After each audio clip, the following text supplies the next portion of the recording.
So what is the art of negotiation so you can get the best real estate deals in this market? We're going to go over that in this video because I talk to a lot of you guys, at networking events. You reach out through the text community or through social media, and you're asking me, your deal flow has been going down like tremendously.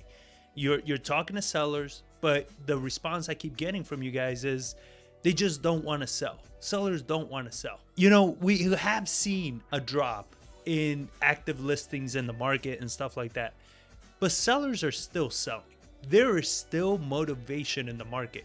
Now, here's the shift that has happened is sellers are numb to the old style of marketing that we used to do. Back in the day, we would crush it with a simple, hey, are you looking to sell your house? We buy cash as is, take care of closing costs. That was more than enough. That would close deals all the time.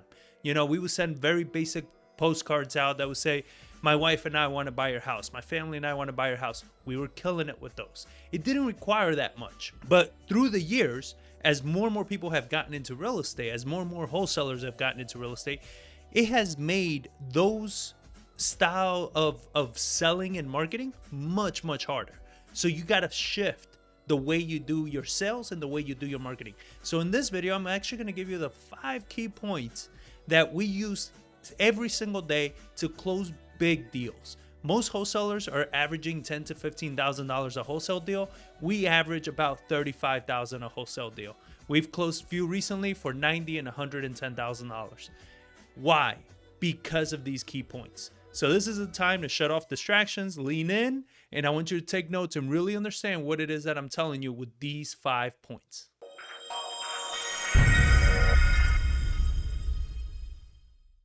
Point number 1, what's going to help you throw away the script and be better when you're talking to sellers is stop making it about the deal and make it about the seller. All right. When you are speaking to sellers, try to think about them, the issues they're going through, try to dig deeper into their problems and offer solutions. Be that person that's there to solve their problem. That's where the big money is made in real estate. You are a problem solver in this business. You're not closing deals. You're not wholesaling properties. You are solving sellers' problems. That is everything you need to think about when you are getting on the phone. Every time I talk to you guys and you tell me, I don't know what to ask, I don't know what to say, it's because you're not thinking about the seller. You're thinking about you. You're trying to go to that next level, that next question in the script. What's that next question? How do I move through the script and lock this up? And you never take the time to put the seller first and dig deeper on each and every point that they have. Number 2 is curiosity. You got to have more curiosity. Anytime they say anything, you have to be like, what does that mean? And ask them, what do you mean by this? What do you mean by that? So can you expand on this a little bit more? Be curious, because you never know what little thread you're going to be able to pull on that unravels their whole motivation. Every time somebody tells you whatever their initial motivation is of why they want to sell the house, that's usually very surface level motivation. There's usually something much deeper that they haven't even realized yet, or maybe they know, they just don't want to tell you, whatever it may be, but there's always something much deeper. And that much deeper one is what gets you that better and bigger deal. Number 3, active listening. What do I mean by active listening? Stop reading the script when you're talking to seller.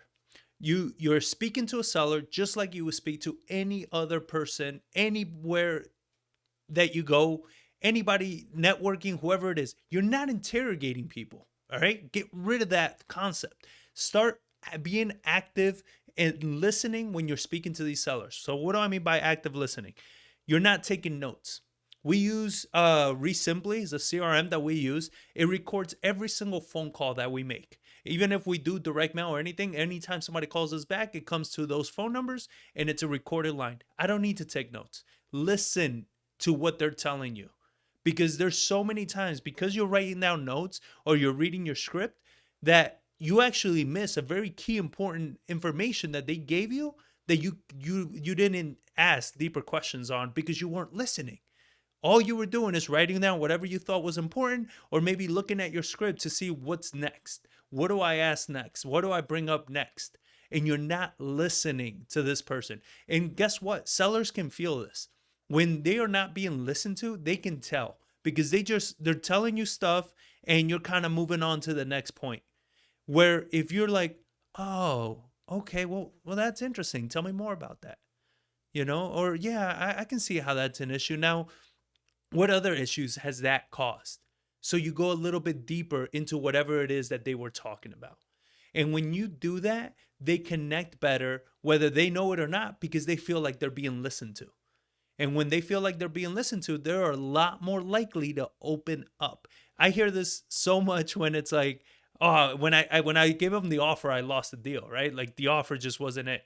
Like you lost the deal at the beginning of the conversation.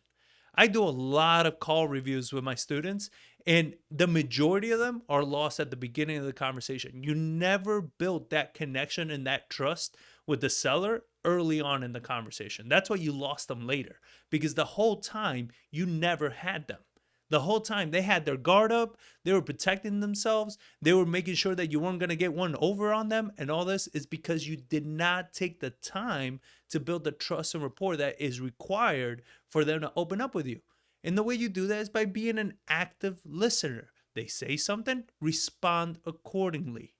They talk a lot, respond in the moment like, right, okay, oh, I see, right? Don't be so eager to jump in with your question or to interrupt or to be like, oh, yeah, me too, because this one time I did that. Nobody cares about you. It's not about you. Remember point number one, it's all about them, right? So whatever they say, if they want to keep talking, if they want to keep going, let them go. Let them get comfortable with you. The more comfortable they get, the more they're going to give you. Number 4 is you're going to be helping them realize their issues. So a lot of you think that you are asking all these questions so you know how bad their situation is so you can submit the offer. You're going to know that anyway. But what we want to make sure we do is let them realize how bad things are. If you can do that, if you can get them to understand and see how bad their situation is, because a lot of people, they'll like for foreclosures, right? We do foreclosures a lot. And it's one of those things that's like, yeah, I know I'm in foreclosure and the bank is going to take it and this and that, whatever. If they want to take it, it's like, really, whatever if they want to take it. Well, let me ask you this. How is a foreclosure going to affect you? It really won't. No? Having a foreclosure on your record won't affect you? Well, I'm sure it's going to affect me a little bit. Where do you think it's going to affect you? Right? Maybe getting a car loan. Do you think it's going to affect you there? Yeah, I'm sure. Okay. Getting another house? Yeah, okay. Maybe applying for a rental. Correct. Yeah, it'll affect you there for sure. So now that you're looking at all these areas that's going to affect you, are you sure that's the best option for you?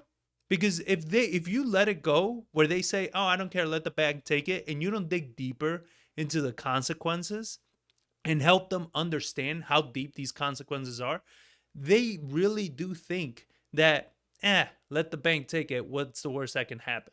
It's like, no, it does get worse. There are really bad consequences. Here they are. Do you see that these are bad consequences? Right? We want them to understand these consequences.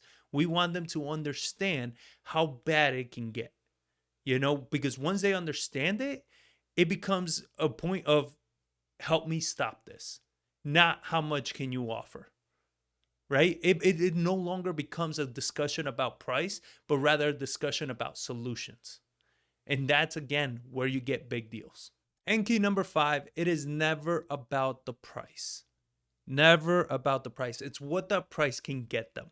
So what do I mean by this? If people say, no, they just didn't like the price. No, they just didn't feel that the price you offered them was enough to solve their problem. I have picked up a property, one recently we just picked up. It was on the MLS for $235,000. We picked it up for $160,000. Why? Because for $160,000, we were able to solve this seller's dilemma that he thought he needed $235,000 for. This is a hell of a deal for us right now. Why? Because we realized it was not about the price. It never is. It's about what do they feel that getting that price is going to solve for them. And if we can show them we can solve that, we can take care of all this, and you're going to have money left over, they don't care what price that is as long as they know what it is. That's why when we make offers, we don't typically say, hey, we're going to give you 165 grand or 160 grand or 100,000. What we say instead is you're going to walk away with 40,000 in your pocket, with 50,000 in your pocket, because sellers don't understand sometimes the closing costs and all this. A lot of times they think it's so much higher. They think they need to ask for this astronomical number because when it's all said and done, they're going to get this little tiny number down here. So what we're saying is like, hey, I'm guarantee you walk away with this much money. Done. They're like, yeah, that sounds amazing. We had a guy recently where he was asking for like 75 grand, right? And we were at like 55. And it was like, he's like, oh no, I'm not taking any low offer, this and that. So what we thought about, because we didn't submit the 55, he told us that like 60 wasn't going to work and stuff like that. We said, well, look, here's what we can do. We can actually make sure you walk away with $30,000. He's like, whoa, really? We're like, yeah, $30,000 in your pocket. Oh, yeah, let's do it. Why? Because he thought because of his mortgage, closing costs, and everything, for him to walk away with $30,000 or more, he needed to sell for 70 grand. You understand? Like, he didn't know what the numbers broke down to. So we were able to realize exactly what it was that he needed and give him that. And it didn't matter. And at that point, we contracted for 55 grand because with the 55 was enough to take care of everything and put 30 grand in his pocket. But he didn't know that. And when we gave him the 55 grand, he didn't even care. He didn't even say, oh, but I wanted 70, because he was walking away with 30 grand. He was happy with that. So it's not about the price. So if you found this valuable, make sure you give me a thumbs up and subscribe to the channel as I keep releasing more and more of these types of videos on sales tactics, trainings, acquisitions, fix and flips, whatever it is you want to learn. You can just text me the word YouTube to 210-794-9898 and let me know what it is you want me to cover.